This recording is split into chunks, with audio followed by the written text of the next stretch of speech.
નમસ્કાર. ધોરણ 12 નામાના મૂળતત્વ વિષયમાં આપ સૌ વિદ્યાર્થીઓનું હાર્દિક સ્વાગત છે. ભાગ 1 ચેપ્ટર નંબર 1 એના ટૂંકા દાખલા. ગઈકાલે આપણે ઉપાડ ઉપર વ્યાજ ગણવાનું સૂત્ર જોયું હતું. આજે આપણે ઉપાડ ઉપર વ્યાજ કેમ ગણાય એની ગણતરી કરવાની છે. તો સૌપ્રથમ રકમમાં ખાસ જોવાનું છે રકમ શું કહેવા માંગે. તો જોઈએ ચોપડીમાં પેજ નંબર 14 ઉદાહરણ નંબર 1 વિશિષ્ટ ઉદાહરણમાં ઉદાહરણ નંબર 1માં એક ભાગીદાર છે હિરલ દર મહિનાની શરૂઆતમાં ₹500નો ઉપાડ કરે છે. જો ઉપાડ પર વાર્ષિક 10% લેખે વ્યાજ વસૂલ કરવાનું હોય તો કુલ વાર્ષિક ઉપાડ અને ઉપાડ ઉપર વ્યાજ શોધો. મિત્રો, બે વસ્તુ ગોતવાની કીધી છે. એક કે આખા વર્ષનો ઉપાડ કેટલો થાય અને ઉપાડ ઉપર વ્યાજ કેટલું થાય, એ બે વસ્તુની અંદર ઉદાહરણમાં આપણે ગોતવાની કીધી છે. પણ આપણે પરીક્ષા લક્ષી જે દાખલા પૂછાય એમાં ખાસ આ સૂત્રોમાં ધ્યાન શું રાખવાનું છે. તો પહેલું કે જ્યારે તમારે વ્યાજ ગણવાનું હોય ઉપાડ ઉપર વ્યાજ, તો મિત્રો ઉપાડ ઉપર વ્યાજ બે રીતે ગણાય. એક વાર્ષિક અને બીજું મહિના મુજબ. તો ધોરણ 11માં અત્યાર સુધી આપણે જે ભણ્યા ઉપાડનું હોય, મૂડીનું હોય, લોનનું હોય, એ બધા વ્યાજ વાર્ષિક હતા. એટલે એની અંદર જે રકમ હોય ને એ આખા વર્ષની હોય. અહીંયા તમારે વ્યાજ છે ને એ મહિના મુજબ ગણવાનું છે. બરોબર? કેમ? તો કે આપને હું ઉલ્લેખ કર્યો છે કે વાર્ષિક નહીં, દર મહિને ઉપાડ કરે. હિરલ દર મહિનાની શરૂઆતમાં ₹500નો ઉપાડ કરે છે. એટલે કે દર મહિને 500 ઉપાડે. તો જ્યારે દર મહિને આવો શબ્દ હોય એટલે યાદ રાખવાનું કે ઉપાડ હંમેશા 1 મહિનાનો હોવો જોઈએ. તો જ આ વ્યાજ ગણી શકાય, નહીંતર નહીં. ધારો કે 1 મહિનાનો વ્યાજ નથી, 1 કરતાં વધુ મહિનાનું વ્યાજ છે, તો એને ફેરવીને પણ 1 મહિનાના વ્યાજમાં કન્વર્ટ કરવું પડે તો જ ગણી શકાય. બરોબર? તો મિત્રો આપણે કહી દીધું છે જો સ્પષ્ટ કે દર મહિને 500 ઉપાડ કરે એટલે આ વ્યાજ મહિનાનું છે. 500 દર મહિને 500 ઉપાડે છે અને વ્યાજનો દર કેટલો છે? 10%. કેટલી વસ્તુ ગોતવાનું કીધું. વાર્ષિક ઉપાડ આપ્યો નથી, વાર્ષિક આપણે ગોતવાનો છે. આ મહિનાનો છે તો વાર્ષિક ઉપાડ અને ઉપાડ ઉપર વ્યાજ, આ બંને વસ્તુ ગોતવાની છે. તો ચલો દાખલાની શરૂઆત કરીએ મિત્રો. ઉદાહરણ નંબર આપણું 1 છે. બરોબર? તો સ્વાધ્યાય ચેપ્ટર નંબર 1 એનું ઉદાહરણ, વિશિષ્ટ ઉદાહરણ છે આ. ઉદાહરણ નંબર 1. બસ સૌથી પહેલા આપણે બે વસ્તુ ગોતવાની કીધી, બે વસ્તુ ગોતીએ.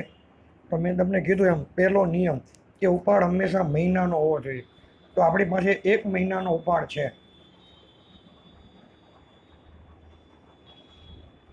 મહિનાનો ઉપાડ 500 અને વ્યાજનો દર 10%. આ બંને વસ્તુ આપણી પાસે છે. તો આપણે જે પહેલાં ગોતવાનું કીધું એ ગોતી નાખીએ. તો નંબર 1 શું કીધું છે કે દર મહિને 500 ઉપાડે તો વર્ષના કેટલા ઉપાડે, એટલે જેને આપણે કહીએ છીએ વાર્ષિક ઉપાડ. તો 500 ગુણ્યા 12 એટલે 12 × 5 = 60. એટલે વાર્ષિક ઉપાડ કેટલો થયો? 6000. દર મહિને 500 ઉપાડે, એક મહિનાના 500, બીજા મહિનાના 500, ત્રીજા મહિનાના 500, તો 12 મહિનાના કેટલા થાય? 6000. પહેલી ગણતરી કમ્પ્લીટ. નંબર 2, કોણ છે? તો કે હિરલ. હિરલનું ઉપાડ પરનું વ્યાજ. તો સૂત્ર છે આપણું I બરાબર PRN છેદમાં 100. આપણે વ્યાજ ડાયરેક્ટ ગણતા આવડે છે, પણ ડાયરેક્ટ નહીં ગણવાનું, ફરજિયાત પહેલાં સૂત્ર મૂકો. આગળ વધીએ તો સૌથી પહેલાં P બરાબર ઉપાડ. તો હવે મેં તમને કીધું એમ ખાસ મિત્રો ભૂલ ના થવી જોઈએ. શું ધ્યાન રાખવાનું? આપણી પાસે હવે 2 ઉપાડ છે, મહિનાનો 500 અને વાર્ષિક 6000. પણ અહીંયા આપણે મહિના મુજબ દાખલો પૂછ્યો છે, એટલે વાર્ષિક ઉપાડ ગણવાનો છે આમાં, પણ વ્યાજમાં નથી લેવાનો. વ્યાજમાં લેવાનો મહિનાનો ઉપાડ. તો P બરાબર ઉપાડની રકમ કેટલી? તો કે 500 ગુણ્યા R બરાબર વ્યાજનો દર કેટલા ટકા? તો કે 10%. 10 ટકાવારી હોય એટલે છેદમાં 100 ફરજિયાત હોય, એટલે આ 100 એના છે, અલગથી 100 નહીં લેવાના. બરોબર છે? હવે આગળ વધીએ તો n બરાબર આવશે મિત્રો સમય. તો અહીંયા 2 શબ્દ યાદ રાખો. 2, દર મહિનાની શરૂઆત અને દર મહિનાના અંતે. શરૂઆત હોય તો 78/12 અને અંતે હોય તો 66/12. તો મિત્રો આપને અહીંયા શું કીધું છે? મિત્રો આપને એવું કીધું છે કે દર મહિનાની શરૂઆતમાં. તો દર મહિનાની શરૂઆતમાં છે એટલે n બરાબર કેટલા લેશું આપણે? 78. આ એની ફિક્સ સંખ્યા છે, એ જ લઈ લેવાની. બરોબર. હવે આનું મિત્રો સાદુરૂપ આપી દઈએ એટલે આપણો દાખલો કમ્પ્લીટ. તો અહીંયા સામાન્ય રીતે જો આવું કરી શકાય કે ભાઈ 2 શૂન્ય છે તો એક ખા અને કા ઉડાડી દઈ એટલે વધે 50. 50 ગુણ્યા 78 ભાગ્યા 12 એટલે આપણું વ્યાજ આવે 325. દાખલો આપણો કમ્પ્લીટ. આ દાખલો મિત્રો 3 માર્ક્સમાં પૂછાય. એમાં 1 માર્ક્સ આ ઉપાડ ગણવાનો 6000 બરોબર, બાકીના 2 માર્ક્સ આના. આમ કરીને કુલ 3 માર્ક્સનો દાખલો કમ્પ્લીટ થાય. બરોબર છે? હવે આપણે આગળ વધીએ. આ દાખલો આપણે ગણ્યો હતો ઉદાહરણનો. હવે આપણે સ્વાધ્યાયનો એક દાખલો ગણીએ. અને સ્વાધ્યાયનો દાખલો જે છે એ દાખલા નંબર 1, સૌથી પહેલો દાખલો ટૂંકા દાખલાની અંદર. અને ખાસ તમને જરા જણાવી દઉં કે આ જે દાખલો છે એ આપણો જે નવો અભ્યાસક્રમ ચાલુ થયો એના પહેલા જ વર્ષે આ દાખલો પૂછાણો છે, અને પરીક્ષાની દ્રષ્ટિએ પણ અગત્યનો. દાખલાની રકમ છે, એક ભાગીદાર પેઢીમાંથી દર મહિનાના અંતે એક સરખી રકમનો ઉપાડ કરે છે. મિત્રો ખાસ જોજો, દર મહિનાના અંતે શબ્દ છે, લેખ આપણે શબ્દ આ અગત્યનો અંતે. બીજું, દર મહિનાને અંતે પૈસા ઉપાડે એવું કીધું, પણ દર મહિનાના અંતે કેટલા ઉપાડે એ મહિનાની રકમ આમાં નથી આપી. અને આપણે દાખલો ગણવો હોય તો હંમેશા કઈ રકમ જોઈએ? આમાં મહિનાની. દર મહિનાના અંતે ઉપાડે એમ કીધું છે, પણ દર મહિને કેટલા ઉપાડે એ આપને કીધું નથી. આગળ, વર્ષના અંતે શબ્દ આપ્યો છે વર્ષ, એટલે 12 મહિના. વર્ષના અંતે કુલ વાર્ષિક ઉપાડ 12000. અહીંયા પણ મિત્રો શબ્દ જો વાર્ષિક. વાર્ષિક કેટલા ઉપાડે છે? 12000. જો ઉપાડ ઉપર વાર્ષિક, આ ઉપાડ ઉપર વાર્ષિક 12% લેખે વ્યાજ વસૂલ કરવાનું હોય તો વર્ષના અંતમાં ઉપાડ ઉપર વ્યાજ ગણો. બરોબર છે? મેં તમને કીધું હતું એમ કે દર મહિને આવો શબ્દ આવે દાખલામાં એટલે વ્યાજ હંમેશા મહિના વાઇઝ ગણાય, અને મહિના વાઇઝ વ્યાજ ગણવું હોય તો ઉપાડ પણ 1 મહિનાનો ફરજિયાત જોઈએ, પણ અહીંયા 1 મહિનાનો ઉપાડ આપ્યો નથી. કેવો ઉપાડ આપ્યો છે? વાર્ષિક. તો પરીક્ષામાં વિદ્યાર્થીઓ સૌથી વધુ જે ભૂલ કરે એની આમાં કરે, કેમ કે ઉપાડ તમને વાર્ષિક આપ્યો છે 12,000, દાખલો ગણવાનો આપણે મહિના મુજબ છે, એટલે આ વાર્ષિક ઉપાડને આપણે 1 મહિનામાં કન્વર્ટ કરવો પડે તો જ ગણાય. નહીંતર હા, દર મહિને એવો શબ્દ ન હોય તો તમે ડાયરેક્ટ 12,000ના 12% કરી શકો, 11માની જેમ. બરોબર છે? તો આપણી પાસે રકમ આવી ગઈ. ભાગીદારનું નામ નથી, પણ દર મહિનાના અંતે છે, એટલે 66/12 આવે. વાર્ષિક ઉપાડ છે 12,000, એને મહિનામાં ફેરવશું, અને ઉપાડ ઉપર વ્યાજ કેટલું છે? તો કે 12% વ્યાજ. બરોબર? તો દાખલાની ગણતરી કરીએ.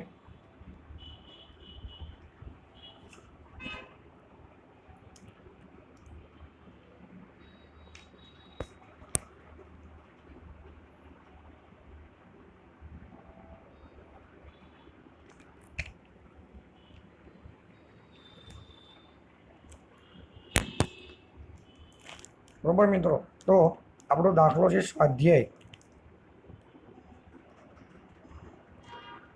સ્વાધ્યાયનો દાખલા નંબર 1. તો સૌથી પહેલા અગત્યની બાબત છે એ મિત્રો તમને જણા કહી દઉં કે આપને કેવો ઉપાડ આપ્યો છે? વાર્ષિક ઉપાડ. કેટલો? તો કે 12,000. વ્યાજનો દર કેટલો છે? આ તમારે લખવાનું નથી પરીક્ષામાં, પણ આપણી પાસે રકમ ચોપડીમાં છે, અહીંયા નથી લઈ એટલે હું લખી દઉં છું. તો ઉપાડ ઉપર વ્યાજનો દર છે એ મિત્રો 12% છે, અને શબ્દ આપ્યો છે વર્ષના અંતે, એટલે લેશો 66/12. તો આપણા માટે સૌથી અગત્યની બાબત એ કે ભાઈ વાર્ષિક ઉપાડ છે, તો આપણે લખીએ મહિનાનો ઉપાડ.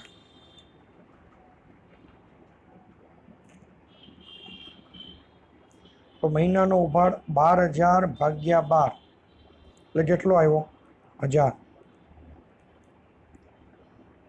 હવે આપણે આમાં પણ શું ધ્યાન રાખવાનું એ ખાસ જોઈએ. ઘણા વિદ્યાર્થી એવું કરે કે ભાઈ આપને ખબર જ છે કે ભાઈ વાર્ષિક ઉપાડ છે 12,000, તો 12,000 ભાગ્યા 12 કરો એટલે 1,000 આવી જાય, તો ડાયરેક્ટ સૂત્ર લખી દે I = PRN/100, અને એમાં ડાયરેક્ટ 1,000 લખી નાખે. આ ગણતરી નથી બતાવતા. આ ગણતરી બતાવી ફરજિયાત. આ ગણતરીનો મિત્રો 1 માર્ક્સ છે. 12,000 ભાગ્યા 12 = 1,000 કર્યું, આ આટલા વાક્યનો 1 માર્ક્સ છે. 1 તો ફરજિયાત આ લખો. હવે મહિનાનો ઉપાડ મળી ગયો. હવે આપણે ઉપાડ ઉપર વ્યાજની ગણતરી કરીએ.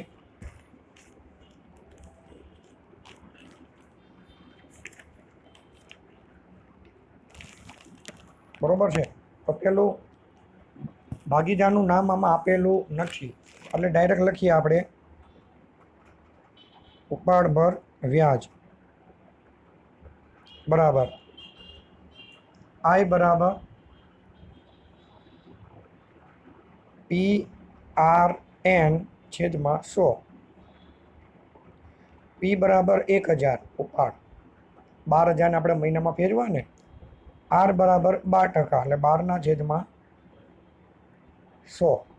N અંતે શબ્દ છે. અંતે શબ્દો એટલે કેટલા આવશે? 66. જો મિત્રો આમાં કેલ્સીની પણ આપણે જરૂર નથી, ડાયરેક્ટ ગણતરી આમાં થઈ શકે કે ભાઈ 12 અને 12 અને આ બે શૂન્ય, 10 વૈજા 66 × 10 = 660. મિત્રો આ જ રકમ બેઠી, કોઈ ફેરફાર નહીં. બેઠે બેઠો દાખલો ચોપડીના સ્વાધ્યાયનો બોર્ડમાં પૂછાઈ ગયો છે 3 માર્ક્સમાં. બરોબર છે? એટલે આપણા માટે આ એક અગત્યનો દાખલો છે. બરોબર? આપણી પાસે ઉપાડ ઉપર વ્યાજના 2 દાખલા હતા, એ મિત્રો 2 દાખલા પૂર્ણ થાય છે. બરોબર? હવે આગળ એક નવી રીત જોવાની છે. આ નવી રીત છે કમિશન. તો આગળ મેં તમને કમિશનનું એક સૂત્ર લખાયું હતું, ફરીથી એક એ સૂત્ર હું જરા તમને કહી દઉં. કમિશનનું સૂત્ર છે તો કમિશનનું સૂત્ર આ રીતે છે. કમિશનની ગણતરી સૂત્ર છે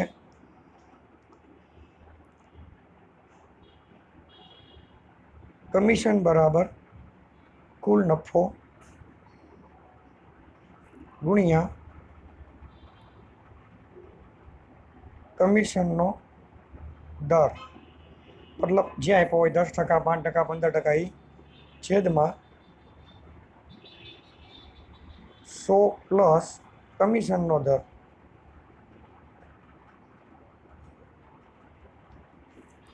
તો મિત્રોમાં નવીન બાબત શું છે? તો નવીન બાબત માટે આપણે જરા ઉપર જોઈએ કે ભાઈ અહીંયા આપણે વ્યાજનો દર કેટલો આપ્યો હતો, તો કે 12%. તો આપણે શું લીધું? 12/100 લીધું. 12 એ કમિશનનો દર છે, 12/100. અહીંયા થોડું ઉલટું છે.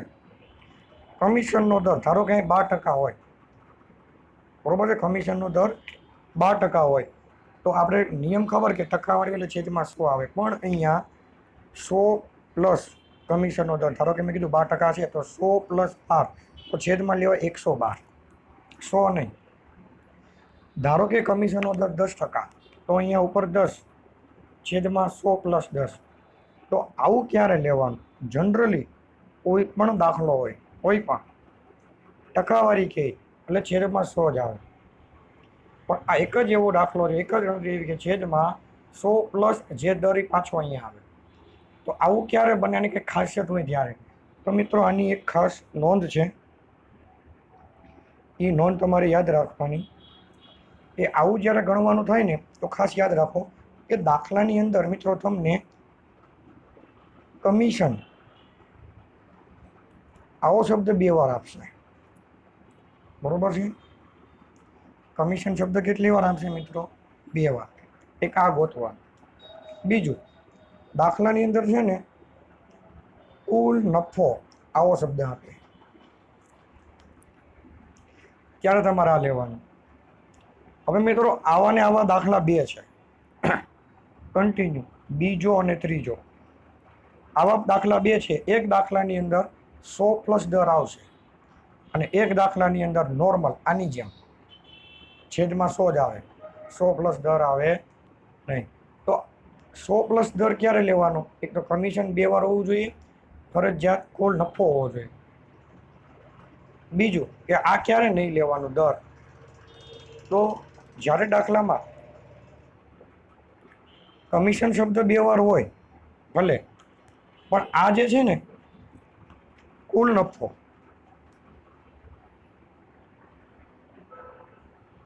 એ કુલ નફો ન હોય. કુલ નફાની જગ્યાએ આવો શબ્દ હોય વેચણી પાત્ર નફો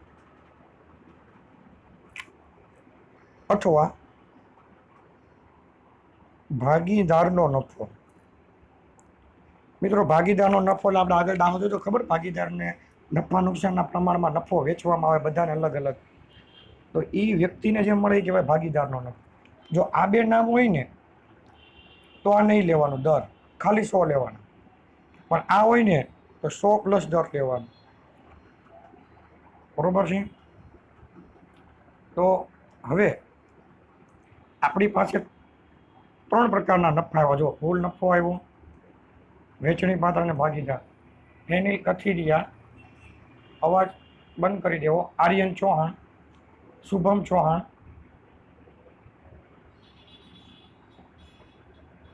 નેક્સ્ટ ટાઈમમાં હું તમને ધ્યાન રાખીશ.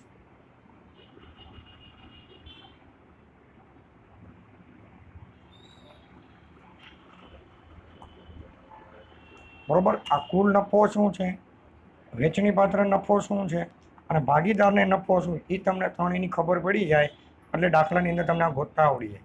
આ હોય કુલ તો આ બંને વાળું, અને આની જગ્યાએ આ 2 હોય તો આ વાળું. તો મિત્રો આમાં ફરક શું છે? તો મિત્રો કુલ નફો છે ને એ એવી રકમ છે કે એની અંદર હજી કંઈક ને કંઈક વસ્તુ બાકી હોય. તો મિત્રો નફો જ્યારે મળે તો ધંધાની કુલ આવક, એમાંથી કુલ ખર્ચ એ બાદ કરીએ. આવકમાંથી ખર્ચ બાદ કરતાં જે વધે એને નફો કહેવાય. તો ધંધાની અંદર ઘણા પ્રકારના ખર્ચ હોય. ઘણા પ્રકારના, બરોબર. તો ઘણીવાર બંને શું કે અમુક પ્રકારનો જે ખર્ચ હોય ને એ હજી બાદ કરવાનો બાકી હોય, એ કુલ નફામાં હોય. દાખલા તરીકે આપણે ગણી લઈએ કમિશન. વેચણી પાત્ર નફો કોને કહેવાય? કે જ્યારે તમામ પ્રકારના ખર્ચ ચૂકવાઈ જાય, ખરીદીને લગતા હોય, ધંધાને લગતા હોય, અથવા ભાગીદારની ચૂકવણી હોય, એક પણ વસ્તુ બાકી ન હોય. તમામ વસ્તુ ચૂકવાઈ જાય. હવે તમામ વસ્તુ ચૂકવાઈ જાય પછી જે નફો વધે ને એ ભાગીદારનો હોય. એ પછી ભાગીદારને વેચવો હોય તો વેચી શકાય, એને કહેવાય વેચણી પાત્ર. અને આ જ્યારે વેચણી પાત્ર હોય એ બધા ભાગીદારનો મિક્સ હોય. પછી એને પ્રમાણ મુજબ વેચીએ ને તો દરેક ભાગીદારને જે રકમ મળે એને કહેવાય ભાગીદારનો નફો. બરોબર છે? તો આ આપણું સૂત્ર છે કમિશનનું, ખાસ યાદ રાખીએ. બરોબર, આપણે એક દાખલો ગણી નાખીએ કમિશનનો. બરોબર, સમય પ્રમાણે એક જ દાખલો ગણાશે. તો મિત્રો, સ્વાધ્યાય એનો દાખલા નંબર 2.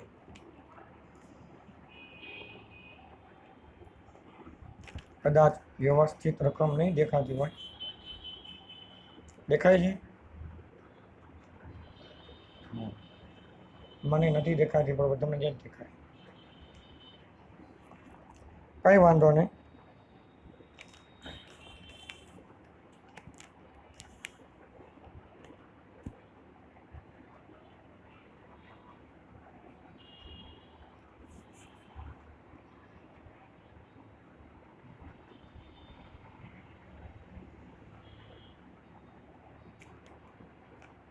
દેખાય છે? બરોબર. હવે 6 વ્યક્તિએ એકબીજાને મેસેજ કર્યા છે. 6 વ્યક્તિએ એકબીજાને મેસેજમાં વાત કરે છે. એના નામ મારી પાસે છે.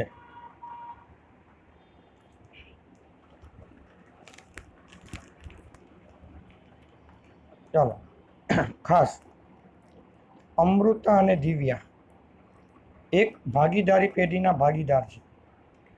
તેઓની મૂડીનું પ્રમાણ 3:2 છે.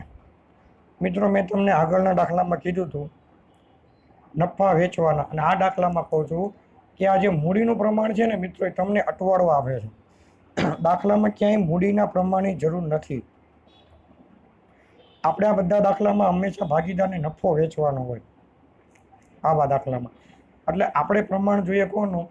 નફાનું. બરોબર, અને આ પ્રમાણ આપ્યું છે મૂડીનું. આગળ કેટલા ભાગીદાર? અમૃતા અને દિવ્યા 2 ભાગીદાર. એમાં અમૃતાને તેનું કમિશન બાદ કર્યા પછીના ચોખ્ખા નફા પર 8% કમિશન આપવાનું છે. જોઈ શકાય મિત્રો, કમિશન શબ્દ કેટલી વાર આવ્યો? 2 વાર. એક અહીંયા જુઓ, અમૃતાને કમિશન. ભેસાણિયા નથી દેખાતું? બરોબર મિત્રો, દેખાય છે? બરોબર. હા, ભેસાણિયાનો મેસેજ તો નથી દેખાતો. આ જુઓ, કમિશન શબ્દ એક વાર અહીંયા છે અને બીજો ક્યાં છે? અહીંયા. તો કમિશન શબ્દ 2 વાર આવી ગયો. તો આગળની શરત છે, જો વર્ષના અંતે પેઢીનો નફો 96,876 હોય તો અમૃતાને કુલ કેટલી રકમ મળશે? મિત્રો, એવું નથી કીધું અમૃતાને કમિશન કેટલું મળશે, કુલ રકમ. તો મિત્રો, આ શું છે? નફો. તો આપણે આગળના દાખલામાં જોઈ ગયા ભાગીદારને નફો વેચવાનો હોય, પણ આગળના દાખલામાં શું કરતા કે નફો છે ને ડાયરેક્ટ વેચી દેતા જે પ્રમાણ હોય એ મુજબ. તો અહીંયા નફો વેચવાનો જ છે, પણ ડાયરેક્ટ નહીં. નફો વેચતા પહેલાં શું ગણવાનું? કમિશન. એ નફામાંથી કમિશન આપવાનું અને પછી જે નફો વધે ને એ વેચવાનું. હવે 2 ભાગીદાર છે, 2ને વેચાય, 3 હોય તો 3ને વેચાય. પણ આપણે આ દાખલામાં એક જ વ્યક્તિનું પૂછવું, અમૃતા. બરોબર છે? તો આ આપણી રકમ છે. મિત્રો, ચોપડીમાં 2 દાખલા એવા છે કે તમારે વધારે ધ્યાન રાખવું પડે, એક બીજો અને ત્રીજો. બાકી બધા દાખલા એવા છે કે તમે એકવાર જોવો તો તમને આવડી જાય, પણ બીજો અને ત્રીજો જેવા દાખલા છે એમાં તમારે ખાસ ધ્યાન અને પ્રેક્ટિસ એની જરૂર પડે. બરાબર, તો હવે આપણે સમય ઓછો છે તો ઝડપથી એક દાખલો પૂરો કરી દઈએ. બરાબર છે, તો આપણા દાખલાની જે ખાસિયત અને નોંધ હતી એ મેં તમને કહી દીધી છે કે ભાઈ આ સૂત્ર ક્યારે વાપરવાનું. એક તો શબ્દ હોય કમિશન 2 વાર અને એક હોય કુલ નફો. તો સ્વાધ્યાયનો દાખલા નંબર 2 એની જરા માહિતી લખી દઉં. તો 2 ભાગીદાર છે, એક અમૃતા અને બીજું છે ભાગીદાર છે દિવ્યા. બીજું તમને આપ્યું છે મૂડીનું પ્રમાણ કેટલું, તો કે 3/2. બરોબર છે. બીજું કોને કમિશન આપવાનું છે, તો કે અમૃતાને કમિશન આપવાનું. કેટલા ટકા, તો કે 8. કુલ નફો કેટલો, તો કે મિત્રો કુલ નફો છે 96,876. તો કોની રકમ ગોતવાની, અમૃતાની.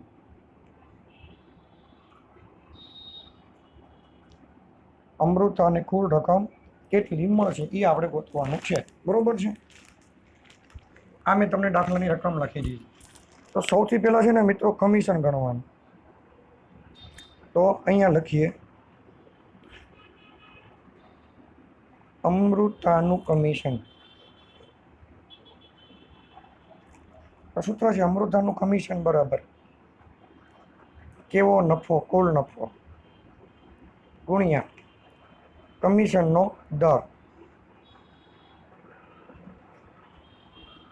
છેદમાં કેટલા લેશો, 100 પ્લસ દર કે ખાલી 100. તો મિત્રો લેશું 100 પ્લસ દર. કેમ, તો કે દાખલામાં કમિશન શબ્દ 2 વાર છે અને કેવો નફો આપ્યો છે આપને, કુલ નફો, એટલે 100 પ્લસ દર. તો કુલ નફો 96,876 ગુણ્યા કમિશનનો દર કેટલો, કે 8 છેદમાં 100 પ્લસ 8 થઈ ગયું. 100 પ્લસ 8 એટલે કેટલા થયા, છેદમાં 108.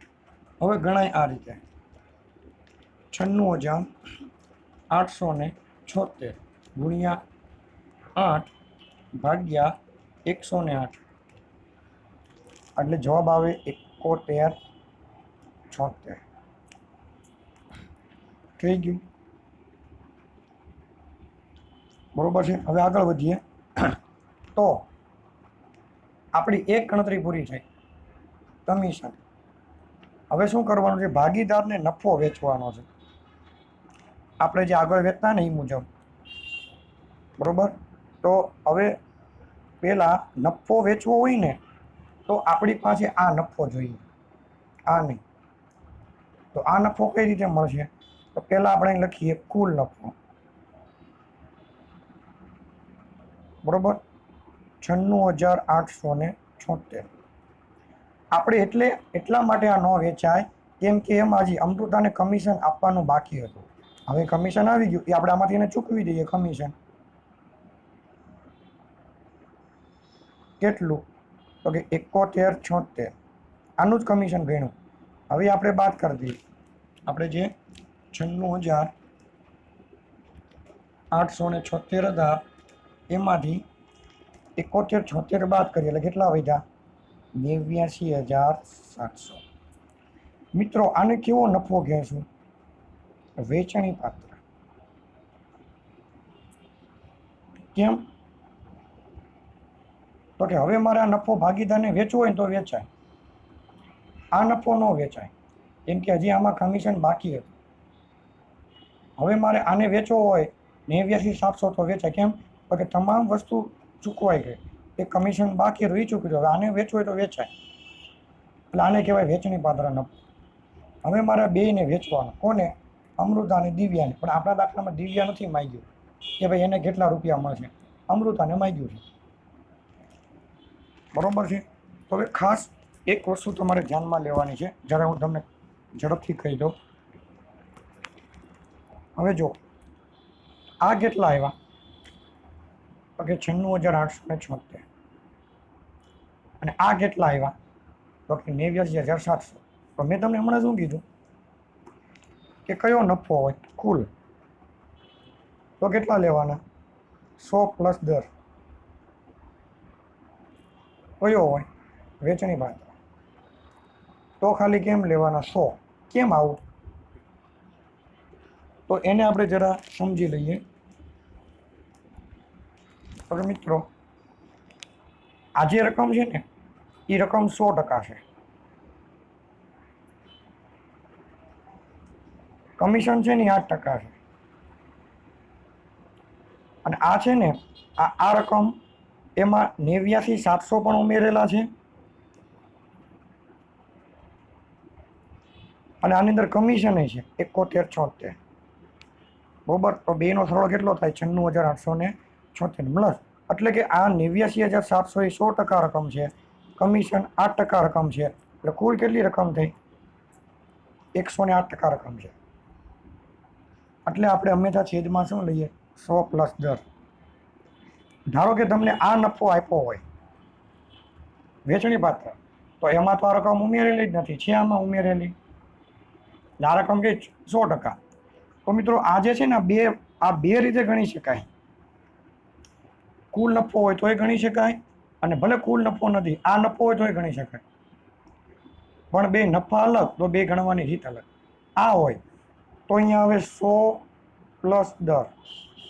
કેમ? તો કે 100 એ આ રકમ છે અને દર એ કમિશન છે, બે મિક્સ છે એટલે અહીં મિક્સ કહેવાય. અહીંયા એકલી 100 છે એટલે આમાં ડાયરેક્ટ 100% કરો ને તોય આવી જાય. તમે ગણી દો 89,700 બરોબર, એના 8% કરો, કેટલા આવ્યા?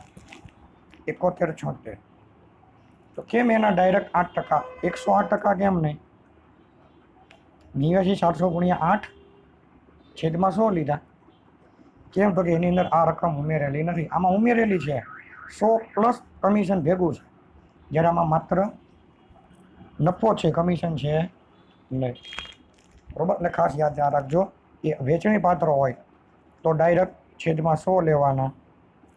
બરોબર. એટલે આ રીતે 8/100. અને આવું હોય તો 8/108 આવશે. એમ તો કે આ બે એમાં ભેગા છે. બરોબર. હવે આગળ લખીએ તો અમૃતાનો નફો તો 89,700 ગુણ્યા નફો વેચીએ. બરોબર છે. કયા પ્રમાણમાં? તો ઘણા મિત્રો એવું જ કહે છે કે પ્રમાણ સાહેબ આપ્યું છે 3/2, એના પ્રમાણમાં વેચી દો, આપણે શું વાંધો છે. પણ આપણે શું કીધું? શું વેચવાનું છે? નફો. કેનું પ્રમાણ છે? મૂડીનું. તો આ તમને અટવાડો આપ્યો છે, આવશે જ નહીં. તો દાખલામાં એ જોવાનું કે તમારે જે વેચવું છે એનું પ્રમાણ હોવું જોઈએ. પણ દાખલામાં આપણે જે વેચવું છે ને એનું પ્રમાણ નથી. નફો વેચવો, નફાનું પ્રમાણ નથી. તો આપને ખબર છે કે નફાનું પ્રમાણ હોય તો લેવાનું, ન હોય